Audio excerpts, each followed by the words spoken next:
क्या ये बात सच है कि दुनिया में अच्छाई का कोई फल नहीं मिलता? क्या ये जीवन महज एक धोखा है? साथियों, अच्छे लोग दुखी क्यों रहते हैं? ये कहानी एक छोटे से नगर के आदमी मनोज की है। मनोज हमेशा एक सवाल के बारे में सोचता रहता था। वो अक्सर ये देखता था कि जो लोग दूसरों की मदद करते हैं, जो सच बोलते हैं, जो लोग ईमानदारी के रास्ते पर चलते हैं, उनके साथ हमेशा कुछ ना कुछ बुरा होता है, कुछ ना कुछ गलत क्यों होता है। और वहीं जो लोग धोखा देते हैं, झूठ बोलते हैं, पापी और पाखंडी लोग जो झूठ फरेब और छल कपट में लगे रहते हैं, वे सुखी और सफल क्यों रहते हैं? ये एक ऐसा विषय है जिस पर अक्सर विचार किया जाता है। इस बात में कोई संदेह नहीं कि ऐसा होता है, लेकिन इसके पीछे कुछ गहरे कारण हैं। आज हम इन्हीं कारणों को एक धार्मिक कहानी के माध्यम से समझने का प्रयास करेंगे। साथियों, मनोज के मन में ये सवाल बार बार आता, लेकिन इसका उत्तर उसे कहीं नहीं मिल पा रहा था। वो सोचता, आखिर ऐसा क्यों होता है? क्या भगवान सचमुच अच्छे लोगों के साथ अन्याय करते हैं? साथियों, एक दिन मनोज के गांव में एक बहुत बड़े महात्मा जी आए। उनके प्रवचन सुनने के लिए लोग दूर दूर से आने लगे। मनोज ने सोचा, क्यों ना इस सवाल का जवाब महात्मा जी से पूछूं। अगले दिन सुबह वो महात्मा जी के पास गया।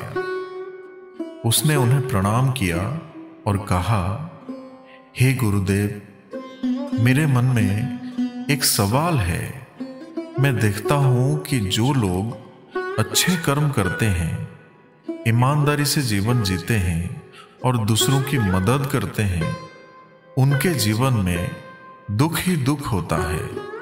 वहीं जो लोग झूठ और पाखंडी होते हैं, दूसरों को नुकसान पहुंचाने वाले होते हैं, वे सुखी और सफल रहते हैं।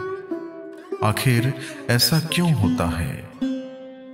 महात्मा जी ने बड़े गौर से उसकी बात सुनकर मुस्कुराते हुए जवाब दिया कि बेटा, ये दुनिया जैसी दिखती है वैसी है नहीं। इसे समझना इतना आसान नहीं है।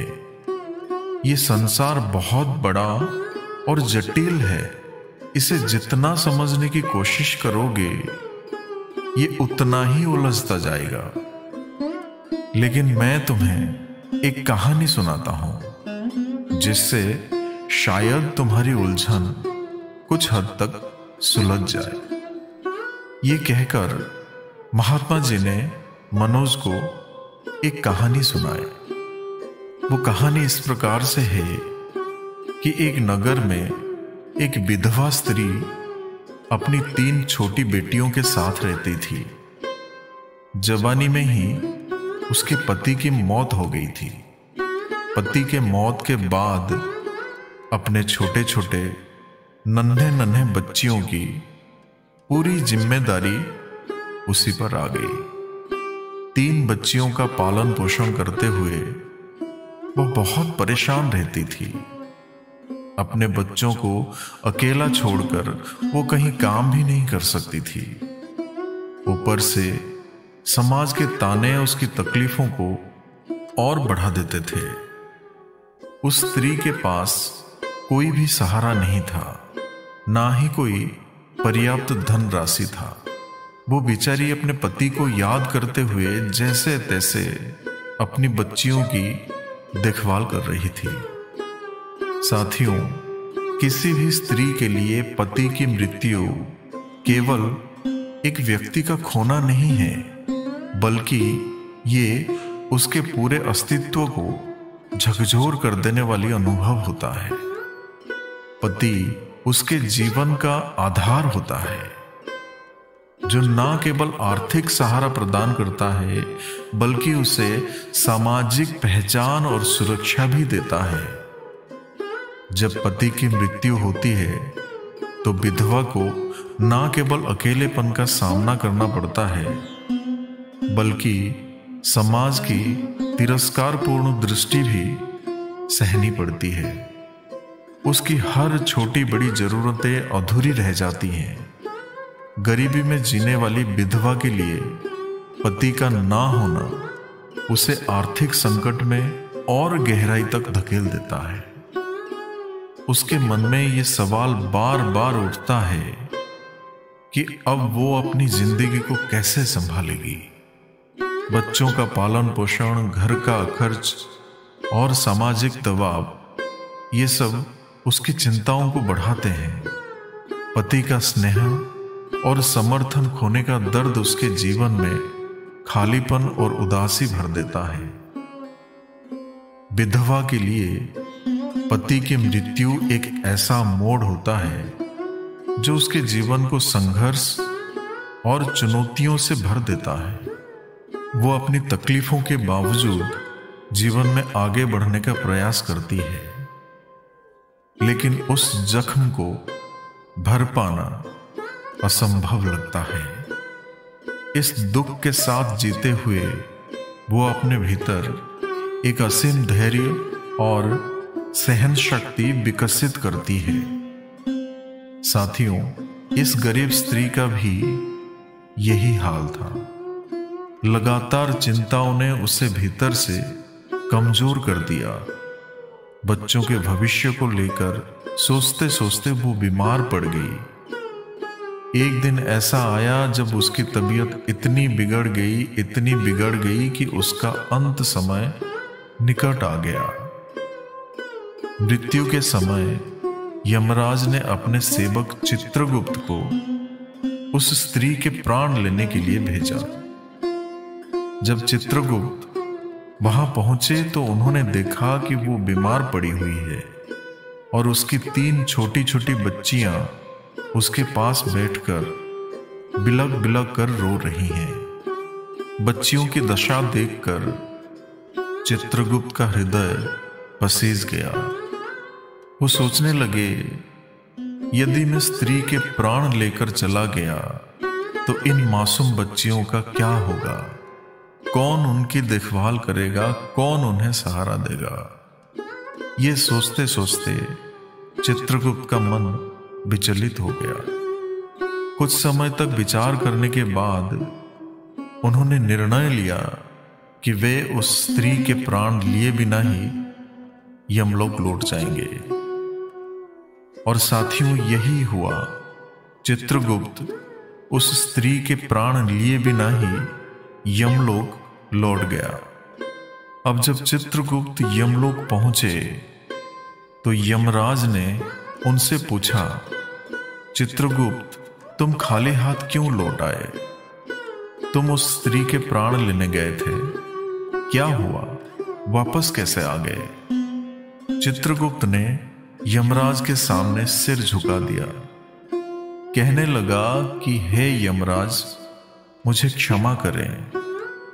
मैं चाहकर भी उस स्त्री के प्राण नहीं ले सका, क्योंकि जब मैं वहां पहुंचा तो मैंने देखा कि उसकी 3 मासूम बच्चियां उसकी देह से लिपट कर बिलक बिलक कर रो रही हैं। यदि मैं उस स्त्री के प्राण लेकर आ जाता तो इन बच्चियों का क्या होता? पृथ्वी के लोग स्वार्थी और निर्दय हैं। कोई भी इन बच्चियों का सहारा नहीं बनता। यही कारण है मैं उस स्त्री के प्राण नहीं ला पाया।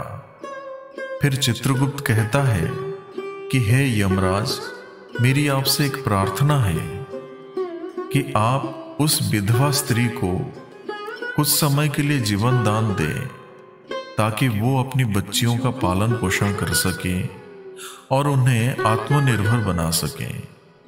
इसके बाद आप उसका जीवन ले सकते हैं।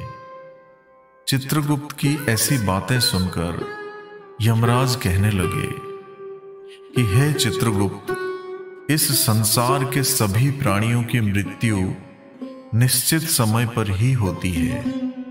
ना कोई किसी की आयु घटा सकता है और ना कोई बढ़ा सकता है। ना तुम किसी को जीवन दे सकते हो और ना ही समय से पहले किसी के प्राण ले सकते हो। जो भाग्य में लिखा होता है वही उचित समय पर होता है। कर्म भूमि पर लेख जो लिखा ना मिटे कोय, भाग्य सामने होत है जतन न आवे सोए। जो भाग्य में लिखा है वो अवश्य घटित होता है, चाहे कितनी भी कोशिश क्यों न करें। तुमने सृष्टि के नियमों का उल्लंघन किया है, जो एक गंभीर अपराध है। इसके लिए तुम्हें दंड अवश्य भोगना पड़ेगा। ये सुनकर चित्रगुप्त ने हाथ जोड़कर यमराज से पूछा, हे प्रभु, मेरा अपराध क्षमा करे, किंतु मेरा उद्धार कब और कैसे होगा? यमराज ने गंभीर स्वर में कहा, तुम्हें अब पृथ्वी लोक पर मनुष्य रूप में जन्म लेना होगा और अपने इस अपराध का दंड भोगना ही होगा। वहां जाकर जब तुम 3 बार अपनी मूर्खता पर खिलखिलाकर हंस लोगे, तभी तुम्हारा उद्धार होगा। इतना कहकर यमराज ने चित्रगुप्त को पृथ्वी पर धकेल दिया। साथियों, अब चित्रगुप्त ने खुद को धरती पर नग्न अवस्था में पाया। क्यों? क्योंकि मृत्यु लोक के यही नियम है कि जब कोई मनुष्य जन्म लेता है तो वो वस्त्र विहीन होता है। साथियों, ठंड से ठिठुरता हुआ वो सड़क के किनारे पड़ा था। उसी समय एक मोची वहां से गुजर रहा था। वो ठंड से बचने के लिए अपने बच्चों के लिए कपड़े खरीदने निकला था। रास्ते में उस नग्न व्यक्ति को ठंड में कांपते हुए देखकर उसे दया आ गई। उसने अपने बच्चों के लिए कपड़े ना खरीदकर उस व्यक्ति के लिए कपड़े और कंबल खरीद दिए। मोची ने चित्रगुप्त को कपड़े देते हुए कहा कि भाई, ठंड में इस तरह पड़े रहोगे तो जान नहीं बचेगी तुम्हारी। ये कपड़े और कंबल ले लो। चित्रगुप्त ने कृतज्ञता से कहा, हे भाई, आपने मेरे लिए इतना बड़ा उपकार किया है, किंतु मेरा ना कोई परिवार है, ना कोई घर और ना ही भोजन का साधन। मैं अब कहाँ जाऊं? मोची ने कहा कि भाई, यदि ऐसा है तो मेरे साथ चलो, मैं तुम्हें भोजन और काम दिलाने की व्यवस्था कर दूंगा। मोची चित्रगुप्त को अपने साथ घर ले गया। लेकिन जैसे ही वो घर पहुंचा, उसकी पत्नी ने देखा कि वो बच्चों के लिए कपड़े लाने गया था, पर कपड़े तो लाया नहीं, उल्टा एक अनजान व्यक्ति को घर ले आया। ये देखकर उसकी पत्नी आग बबूला हो गई। गुस्से से भरी पत्नी चिल्लाते हुए बोली, तुम बच्चों के कपड़े लेने गए थे और लाए क्या? एक अजनबी आदमी। तुम्हें परिवार की चिंता है भी या नहीं? हम खुद जैसे तैसे गुजारा कर रहे हैं और अब तुम इसे भी घर ले आए। पत्नी की ये बातें सुनकर घर का माहौल गर्म हो गया। वो मोची के साथ लड़ने झगड़ने लगी और उससे भला बुरा कहने लगी। ये देखकर चित्रगुप्त बहुत जोर जोर से हंस पड़ा। चित्रगुप्त को हंसता हुआ देखकर मोची ने हैरानी से पूछा, भाई, तुम हंस क्यों रहे हो? ऐसा क्या देख लिया तुमने जो इतना मुंह फाड़ कर हंस रहे हो? चित्रगुप्त ने मुस्कुराते हुए कहा कि भाई, मेरी हंसी का रहस्य मैं अभी नहीं बता सकता, समय आने पर सब कुछ बता दूंगा। इसके बाद चित्रगुप्त मोची के घर पर रहने लगा और उसने मोची का सारा काम सीख लिया। वो सुंदर जूते बनाने लगा। धीरे धीरे मोची के जूते पूरे राज्य में प्रसिद्ध हो गए। बड़े बड़े राजा महाराजा भी उसके जूते खरीदने आने लगे। मोची का भाग्य ऐसा चमका कि उसके घर में धन की कोई कमी नहीं रही। साथियों, एक दिन क्या हुआ, राजा का एक सिपाही कीमती चमड़ा लेकर मोची के पास आया और बोला, सुनो मोची, हमारे महाराज इसी चमड़े से बने जूते पहनना चाहते हैं। ये चमड़ा बहुत अनमोल है, बहुत कीमती है।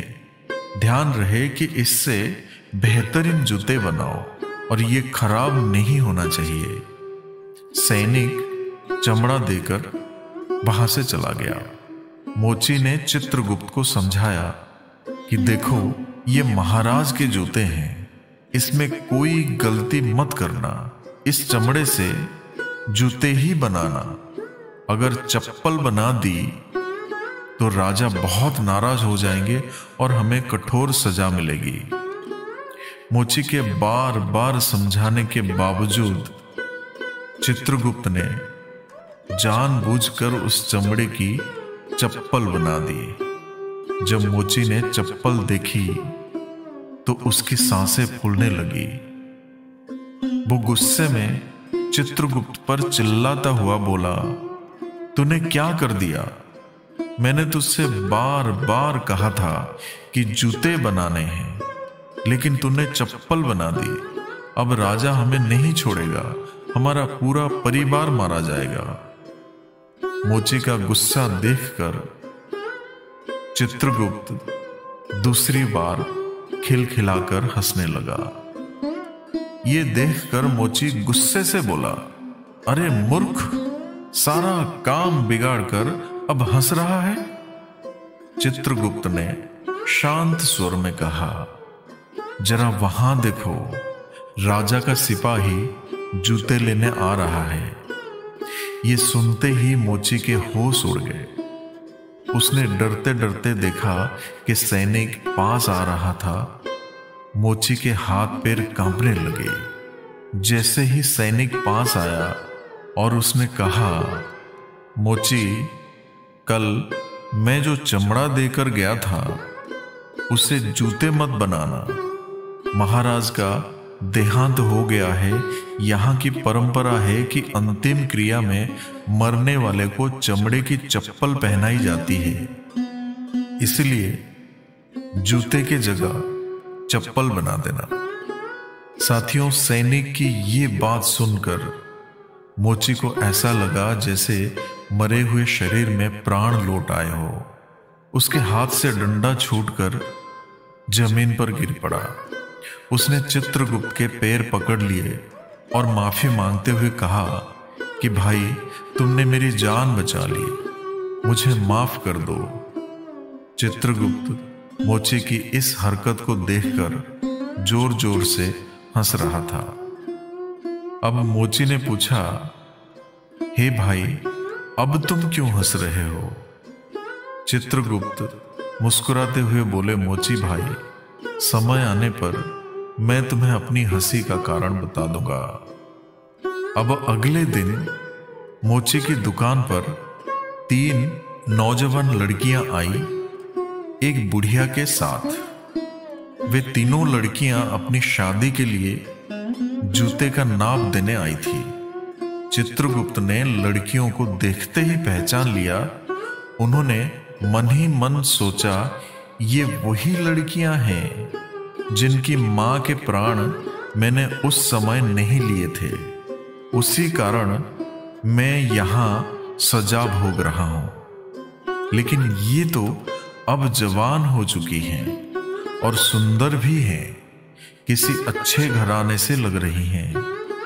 तभी चित्रगुप्त ने बुढ़िया से पूछा कि हे माता, ये तीनों कन्याएं कौन हैं? बुढ़िया बोली, बेटा, इनकी मां बचपन में ही चल बसी थी। इनके पास कोई सहारा नहीं था, तो मैंने इन्हें अपने पास रख लिया। मेरे पास करोड़ों की दौलत है, लेकिन दुर्भाग्य से मेरा कोई अपना नहीं है, इसीलिए मैंने इन्हें पढ़ाया लिखाया और अब इनकी शादी ऊंचे घरानों में करने जा रही हूं। ये सुनकर चित्रगुप्त सोचने लगे कि परमात्मा जो करता है अच्छा ही करता है। यदि उस समय इनकी मां नहीं मरी होती तो ये तीनों गरीबी और भूखमरी में अपना जीवन बिताती, लेकिन आज ये बुढ़िया इन्हें करोड़पति बना चुकी हैं और इनकी शादी भी बड़े घरों में होने जा रही है। साथियों, सच में भगवान की योजना मनुष्य से कहीं बेहतर होती है। यह सोचकर चित्रगुप्त अपनी तीसरी मूर्खता पर जोर जोर से हंसने लगे। मोची ने पूछा, भाई अब तुम किस लिए हंस रहे हो? कृपया अपनी हंसी का रहस्य बताओ। अब चित्रगुप्त ने कहा, भाई मैं तुम्हें अपनी हंसी का कारण बताता हूं। मैं चित्रगुप्त हूं। जब ये तीनों लड़कियां छोटी थीं तो इनकी मां की मृत्यु निकट आ गई थी, लेकिन इन मासूम बच्चियों पर दया कर मैंने इनकी मां के प्राण नहीं लिए। इसी कारण यमराज ने मुझे श्राप देकर धरती पर भेज दिया। मैं निर्वस्त्र सड़क किनारे पड़ा था, तब तुमने मुझे अपने घर बुलाया। घर पहुंचने पर तुम्हारी पत्नी ने तुम्हें खूब डांटा। वो इस बात पर नाराज थी कि तुमने अपने बच्चों के कपड़ों के पैसों से मेरे लिए कंबल और कपड़े खरीद दिए। तब मैंने पहली बार तुम्हारी पत्नी की मूर्खता पर हंसी थी कि वो उन पैसों के खोने पर दुखी हो रही है, लेकिन उसे ये समझ नहीं आया कि मेरी मदद से तुम्हारे घर की किस्मत बदलने वाली है। दूसरी बार मुझे हंसी तुम्हारी मूर्खता को देखकर आई, जब तुम मुझे राजा के लिए जूते की जगह चप्पल बनाने के लिए डांट रहे थे। तुम केवल राजा के जूतों की चिंता कर रहे थे, लेकिन तुम्हें ये पता नहीं था कि राजा के साथ क्या घटना घट गई थी। पूरे नगर को पता चल गया था कि राजा की मृत्यु हो चुकी है, लेकिन तुम्हारा ध्यान केवल राजा के जूतों पर था। बस हम वही देखकर हंस पड़े जो हमारे सामने होता है, पर हम उन घटनाओं को नहीं देख पाते जो भविष्य में होने वाली होती है। हम सिर्फ वही घटनाओं को देख पाते हैं जो हमारे सामने होता है, पर हम उन घटनाओं को नहीं देख पाते जो भविष्य में होने वाली होती है। परमात्मा कई बार हमारे साथ ऐसी घटनाएं करते हैं जो पहली नजर में बुरी लगती है, पर उनका परिणाम हमारे लिए अच्छा होता है। मनुष्य को बुरा देखकर अक्सर परमात्मा को दोष देना स्वाभाविक लगता है, लेकिन हम उस अच्छाई को नहीं देख पाते जो भविष्य में हमारे साथ होने वाली होती है। कई बार हमारे साथ अच्छा होता है, लेकिन भविष्य में उसका बुरा परिणाम भी हो सकता है। हर घटना के साथ अच्छा और बुरा दोनों परिणाम जुड़े होते हैं। हमें हर परिस्थिति को समय की होनी मानकर स्वीकार करना चाहिए। ईश्वर जो भी करते हैं उसके पीछे उनकी भलाई की योजना छिपी होती है। साथियों, अब हम आपको बताते हैं कि अच्छे लोग अक्सर दुखी क्यों रहते हैं। साथियों, अच्छे लोगों के साथ बुरा इसलिए होता है क्योंकि उनके जीवन में बाद में कुछ बड़ा और अच्छा होने वाला होता है। वही जब मनुष्य के साथ बुरा होता है तो वो ईश्वर की शरण में जाता है, ईश्वर का नाम स्मरण करता है, जिससे उसके सारे पाप और दोष मिटने लगते हैं। ईश्वर की भक्ति ही मोक्ष का सच्चा मार्ग है और केवल अच्छे लोगों को ही बार बार ईश्वर की भक्ति का अवसर मिलता है। साथियों, इस कहानी से हमें ये शिक्षा मिलती है कि ईश्वर की कोई भी योजनाएं सदैव हमारे भलाई के लिए होती है, भले ही वे पहली दृष्टि में बुरी लगे। मनुष्यों की दृष्टि सीमित है, वो केवल वर्तमान को देखता है, लेकिन ईश्वर संपूर्ण भविष्य को देखते हुए निर्णय लेते हैं। जब हमारे साथ बुरा होता है तो हमें धैर्य रखना चाहिए और अपने कर्मों पर विश्वास बनाए रखना चाहिए। कई बार हमारी कठिनाइयां हमारे चरित्र को मजबूत करती हैं और हमें ईश्वर की भक्ति के करीब लाती हैं।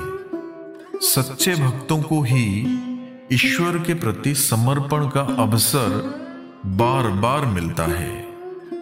जो लोग अच्छे होते हैं वे कठिन समय में ईश्वर का स्मरण करते हैं, जिससे उनकी सभी पाप मिट जाते हैं। ईश्वर की भक्ति ही मोक्ष का सच्चा मार्ग है। इसलिए हमें हर परिस्थिति में ईश्वर की बनाई गई योजना पर विश्वास रखना चाहिए। साथियों, आज तो समय हो चुका है आज के हेल्थ टिप्स। साथियों, डाइट में मेथी का पत्ता खाने की थाली में जरूर होना चाहिए। ये ना केवल डायबिटीज रोगियों के लिए फायदेमंद है, बल्कि हार्ट पेशेंट के लिए भी मेथी के पत्तों को जरूर खाएं। साथियों, ब्लड प्रेशर से लेकर डाइजेशन तक ठीक करने में मेथी के पत्ते बहुत मदद करते हैं।